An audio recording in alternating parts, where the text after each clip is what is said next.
Dans cette affaire, il ne s'agit pas de résoudre un crime, mais d'identifier un corps. Un corps retrouvé dans un état de décomposition avancée dans une région française que nous ne nommerons pas.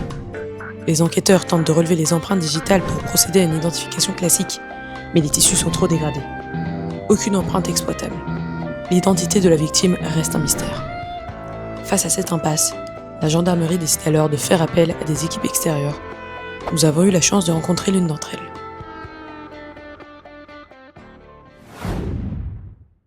À la base, on a eu un appel de la gendarmerie parce qu'ils souhaitaient qu'on reprenne leurs photos et qu'on transforme leurs photos en doigts imprimés en 3D pour être capable de reprendre les empreintes digitales et de les apposer sur leur fichier automatisé des empreintes digitales. Bon, en discutant avec eux, on s'est rendu compte que du coup, faire tout ça, c'était quand même assez complexe. Donc du coup, on leur a proposé une autre solution. Au lieu de partir d'impression 3D, de reprendre leurs photos et directement de la retraiter, de la retravailler, donc augmenter les contrastes afin de mieux voir les sillons des empreintes digitales, mais aussi la redéformer pour que ça soit bien à plat. Et après, derrière, venir la graver directement dans un de nos lasers spéciaux de gravure qui nous permet en fait de graver avec une finesse beaucoup plus importante. Donc on a fait plein d'essais pour trouver la bonne matière parce qu'en fait on a testé plein de silicone, plein de matières qui pouvaient ressembler à de la peau.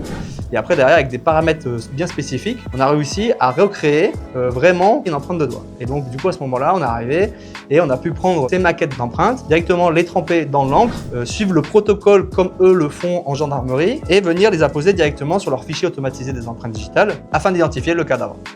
Donc c'était un projet assez simple à réaliser, mais c'est juste que ça nous a poussé dans nos retranchements parce que du coup il fallait que la fidélité du doigt et de l'empreinte soit le plus correcte possible pour arriver à pas trop la déformer et qu'elle soit assez représentative par rapport à la réalité. Donc aujourd'hui on peut pas vous partager où en est l'enquête parce que du coup tout ça c'est confidentiel. C'est juste pour vous montrer un petit peu la diversité de types de projets qu'on peut faire. Là on a accompagné du coup les gendarmes dans une de leurs enquêtes. Attention, ce projet a été réalisé par et pour les professionnels. Si vous aussi vous souhaitez qu'on les au projet, prenez rendez-vous via notre site.